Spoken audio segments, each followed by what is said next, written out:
10 point بہت سرسری طور سے، نظر نیچی رکھنے کے فائدے اور نظر نیچی نہ رکھنے کا نقصان۔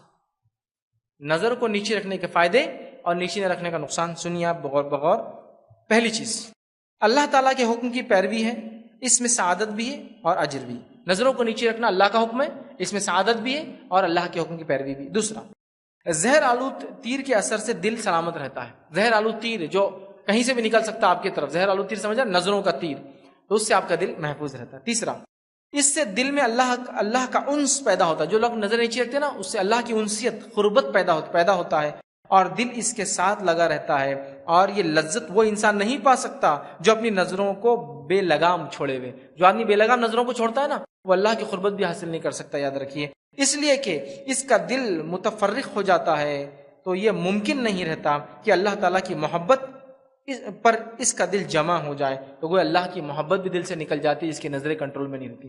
چوتھی چیز، دل کو تقویت ملتی ہے اور خوشی پاتا ہے، جیسا کہ نظر کو بے لگام چھوڑنے سے دل کمزور ہو جاتا ہے اور ہمیشہ انسان غم میں رہتا ہے۔ جو انسان نظروں کو اپنے حفاظت کرتا ہے، اس کو فائدہ کیا ہے؟ دل مضبوط ہو جاتا ہے اس کا اور خوشی ملتی ہے۔ جو ایسا نہیں کرتا، دل کمزور ہو جاتا ہے اور غم میں انسان زندگی گزارتا ہے۔ پانچویں چیز، نظر کی حفاظت سے دل کو ایک نور ملتا ہے، جیسا کہ بد نظری کے نتیجے میں ظلمات، دل اندھیر ہو جاتا ہے، اس پہ کالا دھبا آ جاتا ہے۔ اسی طرح چھٹی چیز، نظر کی حفاظت کے نتیجے میں انسان کو بصیرت اور ایسی سچی فراست ملتی ہے، سمجھ ملتی ہے، سوچ ملتی ہے، جس سے انسان حق اور باطل اور سچ اور جھوٹ میں فرق کر لیتا ہے۔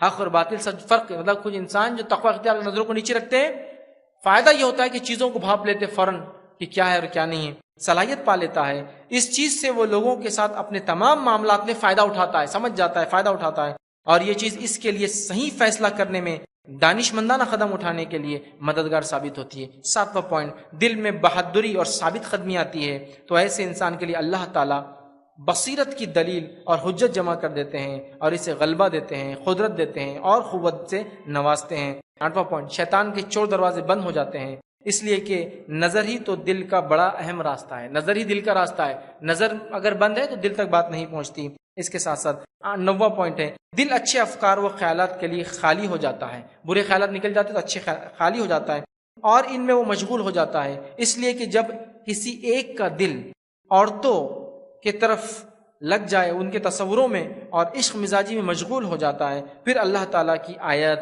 پہ غور بھی نہیں کرتا ہے، نہ اس کو دین کی کوئی بات سمجھ میں آتی ہے۔ اور 10واں یاد ہے کہ نظر کو نیچے رکھنے کا فائدہ اور نہ رکھنے کا نقصان وہ یہ، دل کے اصلاح کے لیے آنکھوں اور دل کے درمیان ایک واسطہ ہوتا ہے، اور ان میں سے کوئی ایک عضو حرکت میں آتا ہے، دوسرا بھی آ جاتا ہے۔ آنکھیں جیسی پوزیشن میں آتی ہے، دل بھی پوزیشن میں آ جاتا ہے۔ آنکھوں نے کچھ دیکھا، دل سوچنا شروع کرتا ہے، تو عضو حرکت میں آتا ہے تو دوسرا بھی حرکت محسوس کرنے لگتا ہے، اور ایک عضو دوسرے کو متاثر بھی کرتا ہے۔ دل کچھ سوچے تو آنکھ وہ چیز دیکھتی ہے، پھر یا آنکھ کچھ دیکھے دل وہ سوچتا ہے، ایسا کہ دل نے دیکھو اس کو تو آدمی دیکھ رہا، یا آنکھ دیکھ رہی دل بولتا ہاں اور دیکھو، سب دونوں حرکت میں آتے ہیں، ٹھیک ہے۔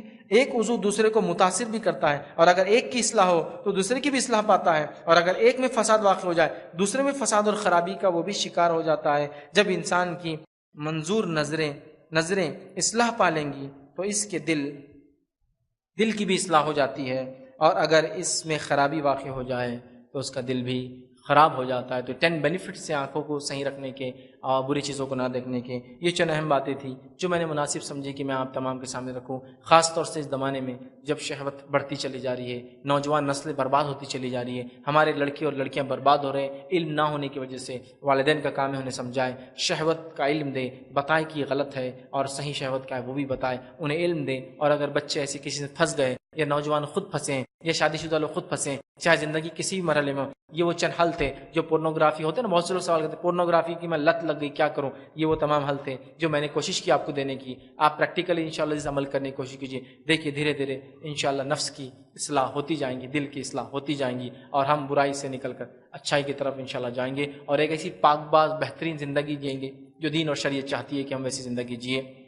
اسی پر اپنی بات کو میں ختم کروں گا۔ اللہ رب العزت سے دعا ہے کہ اللہ سبحانہ تعالیٰ ہم تمام کو شہوت کی یا غلط شہوت کی جو شہوت سے ہماری حفاظت کرے، ہم تمام کو غلط خواہشات سے ہماری جو حفاظت کرے، ہم تمام کو تمام قسم کے فتنوں سے ہماری حفاظت کریں، جب تک ہمیں زندہ رکھے، ایمان اور اسلام پر زندہ رکھے، خاتمہ ہمارا ایمان پر ہو۔ وآخر دعوانا ان الحمد للہ رب العالمین۔ سبحان ربک رب العزۃ عما یصفون وسلام علی المرسلین والحمد للہ رب العالمین۔